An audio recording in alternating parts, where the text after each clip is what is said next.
ವಾಲ್ಮೀಕಿ ಹಗರಣದಲ್ಲಿ ಈಗಾಗಲೇ ಒಬ್ಬ ಸಚಿವ ರಾಜೀನಾಮೆಯನ್ನು ಕೊಟ್ಟಿದ್ದಾನೆ. ಶೀಘ್ರದಲ್ಲಿಯೇ ಸಿಎಂ ಸಿದ್ದರಾಮಯ್ಯ ಅವರು ತಲೆದಂಡ ಆಗುತ್ತೆ. ಅವ್ರಿಗೂ ಕೂಡ ಈಗ ನೋಟಿಸ್ ಬರುತ್ತೆ.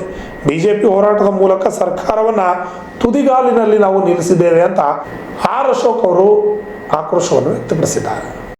ಕಲಬುರಗಿಯಲ್ಲಿ ವಿರೋಧ ಪಕ್ಷದ ನಾಯಕ ಆರ್ ಅಶೋಕ್ ಹೇಳಿಕೆ ನೀಡಿದ್ದು, ಸರ್ಕಾರದ ವಿರುದ್ಧ ಆರ್ ಅಶೋಕ್ ವಾಗ್ದಾಳಿ ನಡೆಸಿದ್ದಾರೆ. ವಾಲ್ಮೀಕಿ ಹಗರಣದಲ್ಲಿ ಪ್ರಕರಣ ಈಗಾಗಲೇ ಒಬ್ಬ ಸಚಿವ ರಾಜೀನಾಮೆ ಕೊಟ್ಟಿದ್ದಾರೆ. ಶೀಘ್ರದಲ್ಲಿ ಸಿಎಂ ಸಿದ್ದರಾಮಯ್ಯ ಅವರ ತಲೆದಂಡ ಆಗುತ್ತೆ. ಅವರಿಗೂ ಕೂಡ ಈ ನೋಟಿಸ್ ಬರುತ್ತೆ ಎಂದಿದ್ದಾರೆ.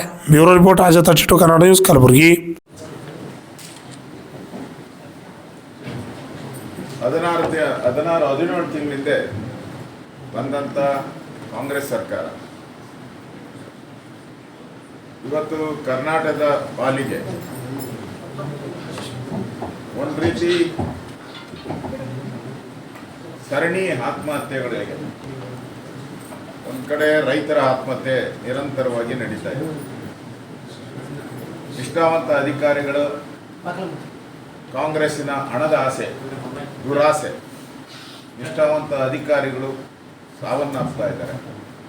ಈಗ ಯಾರು ಕಾಮಗಾರಿಗಳನ್ನು ಮಾಡ್ತಾ ಇದ್ರು, ಆ ಕಾಮಗಾರಿಗಳ ಅಕ್ರಮದಿಂದ ಆ ಕಾಮಗಾರಿಗಳನ್ನು ಕೊಡಿಸ್ತೀನಿ ಅಂತೇಳಿ ಹಣ ವಸೂಲಿ ಮಾಡುವಂಥದ್ದು, ಕಾಮಗಾರಿ ಮುಗಿಯೋಕ್ಕೆ ಮುಂಚೆನೇ ಕಮಿಷನ್ಗೋಸ್ಕರ ಈ ಕಾಂಟ್ರಾಕ್ಟರ್ಗಳನ್ನು ಸುಲಿಗೆ ಮಾಡ್ತಾ ಇರುವಂಥದ್ದು ಇವತ್ತು ಮನೆ ಮಾತಾಗ್ಬಿಟ್ಟಿದೆ. ಇಡೀ ಕರ್ನಾಟಕ, ಬೀದರ್ರಿಂದ ಹಿಡಿದು ಚಾಮರಾಜನಗರ, ಬೆಂಗಳೂರು ಕೂಡ ಮನೆ ಮಾತಾಗಿರೋದು ಇಷ್ಟು ಪರ್ಸೆಂಟೇಜ್ ಅಂತೆ, ಇಷ್ಟು ಪರ್ಸೆಂಟೇಜ್. ಇದೊಂದು ಪರ್ಸೆಂಟೇಜ್ ಸರ್ಕಾರ. ಜನಕ್ಕೆ ಅಭಿವೃದ್ಧಿ ಅನ್ನೋದು ಒಂದು ಮರೀಚಿಕೆ. ಈಗ ಇಡೀ ರಾಜ್ಯದಲ್ಲಿ ಅಭಿವೃದ್ಧಿ ಅನ್ನೋದು ಶೂನ್ಯ ಆಗೋದು. ಆತ್ಮಹತ್ಯೆ ಅನ್ನೋದು ದಿನನಿತ್ಯ ಆಗಿದೆ. ಲಂಚಾವತಾರ ಪ್ರತಿ ಕ್ಷಣನೂ ಕೂಡ ಸರ್ಕಾರಿ ಕಚೇರಿಗಳಲ್ಲಿ ಲಂಚಾವತಾರ ತಾಂಡವಾಡ್ತಾ ಇದೆ. ಅದರ ಕಾರಣಕ್ಕೆ ಇವತ್ತು ಸಚಿನ್ ಆತ್ಮಹತ್ಯೆ ಆಗಿರುವಂಥದ್ದು, ರೈಲಿಗೆ ತಲೆ ಕೊಟ್ಟು ಸತ್ತಿರ್ತಕ್ಕಂಥದ್ದು. ಇಡೀ ಕುಟುಂಬ ಇವತ್ತು ಈ ಸರ್ಕಾರದ ವಿರುದ್ಧ ಒಂದು ರೀತಿ ದಂಗೆ ಎದ್ದಿದ್ದಾರೆ ಅನ್ನೋದ್ರೂ ಕೂಡ ಆಶ್ಚರ್ಯ ಆಗಲಾರದು. ಯಾಕಂದ್ರೆ ನೋವಿನ ಸಂಕಷ್ಟದಲ್ಲಿ ಆ ಇಡೀ ಕುಟುಂಬ ಇದೆ. ಸೊ ರಾಜ್ಯದಲ್ಲಿ ಇದೇ ಥರ ಮುಂದುವರೆದ್ರೆ ಕರ್ನಾಟಕನೂ ಕೂಡ ಹಿಂದೆ ಲಲ್ಲೂ ಪ್ರಸಾದ್ ಯಾದವ್ ಅವರ ಬಿಹಾರ ಏನಿತ್ತು, ಆ ಬಿಹಾರ ಕಡೆಗೆ ಹೋಗ್ತಾ ಇದ್ದೀವಿ ನಾವು.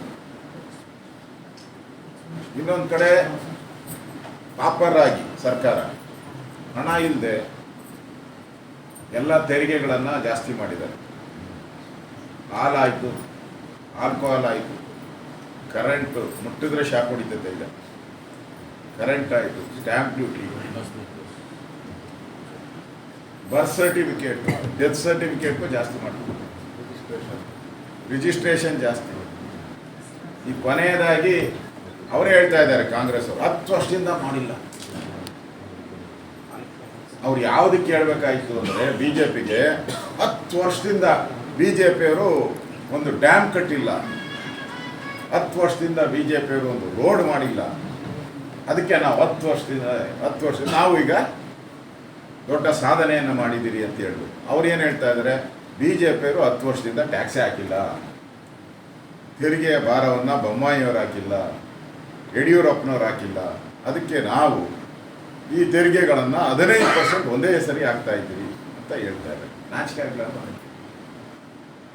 ಇನ್ನೊಂದು ಸಾರಿಗೆ ಸಚಿವರು ಇನ್ನೊಂದು ಮಾತು ಹೇಳಿದ್ದಾರೆ, ಬಿ ಜೆ ಪಿಯವರು 5,900 ಕೋಟಿಯನ್ನು ಸಾಲ ಇಟ್ಬಿಟ್ಟು ಹೊರಟೋದು. ನಮ್ಮ ಅಪ್ಪನ ಮನೆ ಆಸ್ತಿನ ಸಾಲ ಇಟ್ಬಿಟ್ಟು ಹೋಗುತ್ತೆ.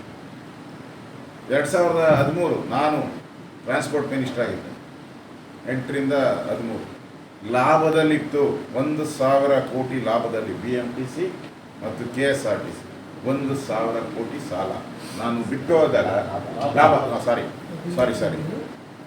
ಲಾಭದಲ್ಲಿ 1,000 ಕೋಟಿ ಒಂದು ಸಾಲ ಅಂತೇಳಿ ಲಾಭದಲ್ಲಿತ್ತು. ನಾ ಬಿಟ್ಟು ಹೋದಾಗ ನೀವು ಬಂದೇನು ಮಾಡಿದ್ರಿ, ಸಾಲ ಮಾಡಿದ್ರಿ. ಈ ನೀವು ನಮ್ಮ ಮೇಲೆ ಆಪಾದನೆ ಮಾಡ್ತೀರಲ್ಲ, ನಾವು ಇದ್ದಿದ್ದು ಎಷ್ಟು ವರ್ಷ? 8.5 ವರ್ಷ ಅಷ್ಟೇ ಸರ್ಕಾರ. 70 ಸ್ವಾತಂತ್ರ್ಯ ಬಂದು 75 ವರ್ಷದ ಮೇಲೆ ದಾಟ್ಬಿಟ್ಟಿದ್ದೀವಿ. ಅದರಲ್ಲಿ 8.5 ವರ್ಷ ಮಾತ್ರ BJP. ಇನ್ನು 60 ವರ್ಷದ ಮೇಲ್ಪಟ್ಟು ನೀವೇ ಕಾಂಗ್ರೆಸ್ ಅವರೇ ಇದ್ದಿದ್ದು. ಲೂಟಿ ಮಾಡಿದವ್ರು ಯಾರು? ರಮೇಶ್ ಕುಮಾರ್ ಹೇಳಿದಾರಲ್ಲ, ನಾನಲ್ಲ ಹೇಳೋದು, ಸ್ಪೀಕರ್ ಆಗಿದ್ದ ರಮೇಶ್ ಕುಮಾರ್ ಅವರು. ಕಾಂಗ್ರೆಸ್ ಅವರು 3 ತಲೆಮಾರಿಗಷ್ಟು ಲೂಟಿ ಮಾಡಿಬಿಟ್ಟಿದ್ದೀರಾ, ನಿಮ್ಗೆ ಮಾನ ಇದೆಯಾ ಅಂತ ಕೇಳಿದ್ದಾರೆ ರಮೇಶ್ ಕುಮಾರ್ ಅವ್ರಿಗೆ. ನಾನಲ್ಲ ಕೇಳಿಲ್ಲ, ಅವರೇ ಹೇಳಿದ್ದಾರೆ. ಮತ್ತು ನಮ್ಮ ಮೇಲೆ ಯಾಕೆ ಹೇಳ್ತೀರಾ ಸಾಲ? ಕೋವಿಡ್ ಬಂದಂಥ ಸಂದರ್ಭದಲ್ಲಿ ಕರ್ನಾಟಕದ ಟ್ರಾನ್ಸ್ಪೋರ್ಟ್ ಡಿಪಾರ್ಟ್ಮೆಂಟು ಲಾಸ್ ಆಗಿದೆ, ಇಡೀ ದೇಶದ ಟ್ರಾನ್ಸ್ಪೋರ್ಟ್ ಡಿಪಾರ್ಟ್ಮೆಂಟು ಲಾಸ್ ಆಗಿದೆ, ಇಡೀ ಪ್ರಪಂಚದ ಟ್ರಾನ್ಸ್ಪೋರ್ಟ್ ಡಿಪಾರ್ಟ್ಮೆಂಟು ಲಾಸ್ ಆಗಿದೆ. ಯಾಕೆ ಅಂದರೆ ರೂಲ್ ಪ್ರಕಾರ, ಕಾನೂನು ಪ್ರಕಾರ ಯಾರು ಬಸ್ಗೆ ಹತ್ತಂಗಿಲ್ಲ. ಅದರಲ್ಲೂ 40 ಸೀಟ್ ಇದ್ದರೆ 20 ಸೀಟ್ ಹಾಕಬೇಕು ಅಂತ ಬಂತು. ನಾರ್ಮಲಿ ಇಡೀ ಪ್ರಪಂಚ ಲಾಸ್ ಆಗಬೇಕಾದ್ರೆ ಏನು BJP ಸರ್ಕಾರ ಒಂದೇ ಲಾಸ್ ಮಾಡಿದರೆ ರಾಮಲಿಂಗಾರ ಹೇಳಿ ಅಂತ ಒಪ್ಕೊಂತಿಲ್ಲ. ಮತ್ತೆ ಅವ್ರು ಹೇಳಿದ್ದಾರೆ, ಈಗ ನೌಕರರಿಗೆ ಏನು ಜಾಸ್ತಿ ಮಾಡಬೇಕು ಸ್ಯಾಲ್ರಿ, ಆಮೇಲೆ ಪೆಟ್ರೋಲ್ ಬೆಲೆ ಡೀಸೆಲ್ ಬೆಲೆ ಜಾಸ್ತಿ ಆಗ್ಬಿಟ್ಟಿದೆ. ಹಂಗಾರೆ ಸ್ವಾತಂತ್ರ್ಯ ಬಂದು ಇದುವರೆಗೂ ನೌಕರರಿಗೆ ಸಂಬಳ ಜಾಸ್ತಿನೇ ಆಗಿಲ್ವಾ? ಒಂದು 100 ಸರಿ ಜಾಸ್ತಿ ಆಗಿದೆ ರೀ. ಪೆಟ್ರೋಲ್ ಡೀಸೆಲ್ ಬೆಲೆ ಒಂದು 106 ಬಾರಿ ಜಾಸ್ತಿ ಆಗಿದೆ. ಅದು ನಿರಂತರ ಹೈಕ್ ಮಾಡುವಂಥದ್ದು. ಪೆಟ್ರೋಲು ಡೀಸೆಲ್ಲು ಮತ್ತು ಸಂಬಳ ಕೊಡುವಂಥದ್ದು ನ್ಯಾಚುರಲ್. 4 ವರ್ಷಕ್ಕೊಂದ್ಸರಿ ಸಂಬಳ ಹೈಕ್ ಮಾಡಬೇಕು. ನಾನಿದ್ದಾಗ 400 ಕೋಟಿ ಕೊಟ್ಟಿದ್ದೆ ಸಂಬಳ, ಒಂದೇ ಬಾರಿ ಹೈಕ್ ಮಾಡಿದ್ದೆ ಆ ಸಂದರ್ಭದಲ್ಲಿ.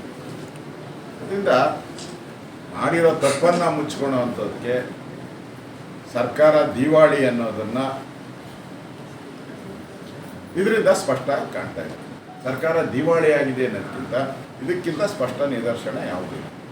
BJP ಅವರು ನಮ್ಮ ಕಾಲದಲ್ಲಿ ನಾವು ರೈಸ್ ಮಾಡಿಲ್ಲ ಪೆಟ್ರೋಲು ಡೀಸೆಲ್. ಅಷ್ಟು ಕಷ್ಟ ನಮಗೆ ಕೋವಿಡ್ ಅಂತ ಕಷ್ಟ ಸಂಕಷ್ಟದ ಒಂಚೂರು ಟ್ಯಾಕ್ಸೇ ಕಲೆಕ್ಟ್ ಆಗ್ತಾ ಇರಲ್ಲ. 50% ಟ್ಯಾಕ್ಸ್ ಕಲೆಕ್ಟ್ ಆಗ್ತಾ. ಅಂಥ ಸಂದರ್ಭದಲ್ಲೂ ಕೂಡ ನಾವು ಪೆಟ್ರೋಲ್ ಮೇಲೆ ಸೆಸ್ಸನ್ನು ಕಡಿಮೆ ಮಾಡಿದ್ರಿ. ನಾವು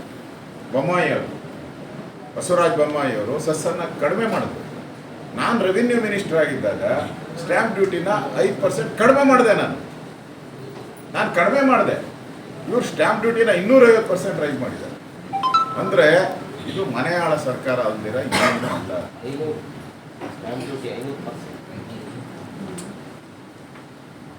ಸರ್ಕಾರ ಪಾಪರಾಗಿದೆ. ಸಿದ್ದರಾಮಯ್ಯನವರು ಔಟ್ ಗೋಯಿಂಗ್ ಮುಖ್ಯಮಂತ್ರಿ. DK ಶಿವಕುಮಾರ್ ಹೇಳಿದಾರಲ್ಲ, ಒದ್ದು ಕಿತ್ಕೊಂತೀವಿ ಅಂತ. ಅದು ಯಾವಾಗ ಕಿತ್ಕೊಂತಾರೋ ನಾವು ಕಾದು ನೋಡ್ತಾ ಇದ್ದೀವಿ. ಅದರಿಂದ ಸಿದ್ದರಾಮಯ್ಯನವ್ರಿಗೆ ಈ ಸರ್ಕಾರದ ಮೇಲೆ ಹಿಡಿತ ಹೊರಟೋಗಿದೆ.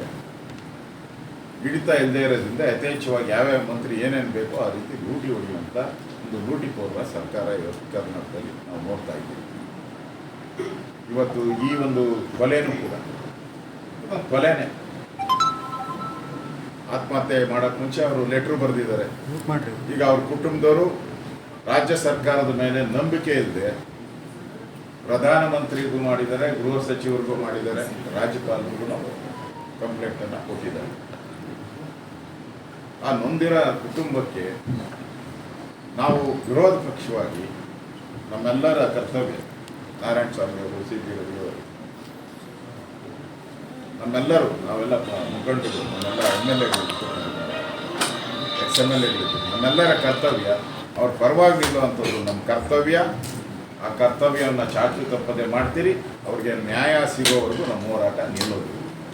ಪ್ರತಿಭಟನೆಗೆ ನಾವು ತಂಪು ಪಾನೀಯ ವ್ಯವಸ್ಥೆ ಮಾಡಿದ್ದಾರೆ BJP.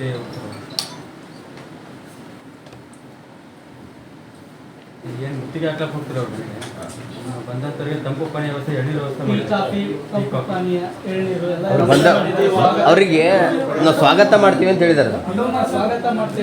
ಬಿಸಿಲಾಗಿ ನಡ್ಕೊತಾ ಬರ್ತೀರಿ, ಅವ್ರಿಗೆ ಸ್ವಾಗತ ಮಾಡ್ತಾರೆ. ನಾವು ಗಾಂಧಿಗಿರಿ ಪ್ರತಿಭಟನೆ ನೋಡಿ, ಒಂದು ನಿಮಿಷ. ನನಗನ್ಸ್ತತೆ ನೀವು ಅದನ್ನ ತಪ್ಪಾಗಿ ಅರ್ಥ ಮಾಡ್ಕೊಂಬಿಟ್ಟಿದೆ ನನ್ನ ಮಾಧ್ಯಮದ ಒಂದೇ ನಿಮಿಷ ಹೇಳ್ತೀನಿ. ನಾನು ಮಾತಾಡೋ ಬಿಟ್ಬಿಡಪ್ಪ. ನೀವು ಅದನ್ನ ತಪ್ಪಾಗಿ ಅರ್ಥ ಮಾಡ್ಕೊಂಬಿಟ್ಟಿದ್ದೀರ. ಅವ್ರು ಹೇಳಿದ್ದು ಈ ಬಿಸಿಗೆ ನಾನು ತಂಪು ಮಾಡ್ಕೊಳಕ್ಕೆ ನನ್ನ ತಲೆ ಮೇಲೆ ಐಸ್ ಇಟ್ಕೊಂಡಿದ್ದೀನಿ, ತಂಪು ಪಾನೀಯ ನಾನು ಕುಡಿತಾ ಇದ್ದೀನಿ ಅಂತ ಅವ್ರು ಹೇಳ್ತಾ ಇರ್ಬೋದು. ಮೋಸ್ಟ್ಲಿ ಅವ್ರು ತಂಪು ಮಾಡ್ಕೊಬೇಕು, ನಾವಲ್ಲ. ಬಿಸಿಯಾಗಿರೋದು ಅವ್ರ ತಲೆ. ಯಾಕಂದ್ರೆ ತಪ್ಪು ಮಾಡಿರೋದು ಇಲ್ಲಿ ಅವರು. ಇಲ್ಲಿ ಒಂದು ಸಾವಾಗಿದೆ. ಆ ಇಡೀ ಕುಟುಂಬ, ಆ ಇಡೀ ಪರಿವಾರ, ಇಡೀ ಸಮುದಾಯ ನೋವಿನಲ್ಲಿದೆ. ಆ ನೋವಿನಲ್ಲಿರೋ ಸಮುದಾಯಕ್ಕೆ ನೀವು ಈ ಥರ ಹೇಳಿಕೆಯನ್ನು ಕೊಟ್ಟರೆ ಏನು ಮೆಸೇಜ್ ಹೋಗ್ತದೆ? ಇಡೀ ಸಮುದಾಯಕ್ಕೆ ಏನು ಮೆಸೇಜ್ ಕೊಡ್ತೀರ? ಇಡೀ ಗುತ್ತಿಗೆದಾರರ ಸಮಾಜಕ್ಕೆ ಏನು ಮೆಸೇಜ್ ಕೊಡ್ತೀರಾ? ಆ ಸಮುದಾಯಕ್ಕೆ ಏನು ಮೆಸೇಜ್ ಕೊಡ್ತೀರಾ? ಆ ಕುಟುಂಬಕ್ಕೆ ಏನು ಮೆಸೇಜ್ ಕೊಡ್ತೀರಾ? ಅಂದರೆ ನೀವೆಷ್ಟು ಸರ್ಕಾರ ಸೀರಿಯಸ್ ಅನ್ನೋದನ್ನ ಅರ್ಥ ಆಯ್ತಲ್ಲ. ಎಲ್ಲ ಕೇಸನ್ನು ಮುಚ್ಚಾಕುವಂಥ ಪ್ರಯತ್ನವನ್ನು ನಿರಂತರವಾಗಿ ನೀವು ಮಾಡ್ತಾ ಇದ್ದೀವಿ. ಇದನ್ನು ಮುಚ್ಚಾಕಬಾರ್ದು ಅನ್ನೋದಕ್ಕೋಸ್ಕರ ನಾವು ಹೋರಾಟ. ಬೆಂಗಳೂರಲ್ಲಿ ಹೇಳಿದ್ದಾರೆ, ವಿಜಯೇಂದ್ರ ಅವ್ರ ಮಾತನ್ನ ಅಶೋಕ್ ಅವರು ಕೇಳ್ತಾ ಇಲ್ಲ. ಬಿಜೆಪಿಯಲ್ಲಿ 2 ಭಾಗ ಆಗಿದೆ. ಈಗ ಅಶೋಕ್ ಅವರು ವಿಜಯೇಂದ್ರ ಅವ್ರ ಮಾತು ಕೇಳದೆ ಅವ್ರದ್ದೇ ದಾರಿಯಲ್ಲಿ ನೋಡಿ, ನನಗೆ ವಿಜಯೇಂದ್ರನು ನಾಯಕರೇ, ನಮ್ಮ ಛಲವಾದಿ ನಾರಾಯಣ ಸ್ವಾಮಿನೂ ನನಗೆ ನಾಯಕನೇ, ನಮ್ಮ ಸಿ ಟಿ ರವಿ ಅಣ್ಣನೂ ಕೂಡ ನನಗೆ ನಾಯಕನೇ. ನಾವು ಪಾರ್ಟಿಯ ಒಂದು ಸಿದ್ಧಾಂತದ ಮೇಲೆ ಬಂದವರು, ಹಿಂದುತ್ವದ ಸಿದ್ಧಾಂತದ ಮೇಲೆ ಬಂದವರು. ನಮ್ಮನ್ನು ಯಾರಾದರೂ ನಮ್ಮ ಪಾರ್ಟಿಯ ರಾಷ್ಟ್ರೀಯ ನಾಯಕರು ಇಂಥವರು, ನಮ್ಮ ರಾಜ್ಯದ ಅಧ್ಯಕ್ಷರು ಅಂದರೆ ಅವ್ರ ಹಿಂದೆ ಹೋಗೋದು ನಮ್ಮ ಕರ್ತವ್ಯ. ಇಂಥವ್ರು ರಾಜ್ಯದ ಪ್ರಧಾನ ಕಾರ್ಯದರ್ಶಿ ಅಂದರೆ ಅವ್ರ ಹಿಂದೆ ಹೋಗೋದು ಅದೊಂದೇ ನಮ್ಗೆ ಕಲಿಸಿರೋದು.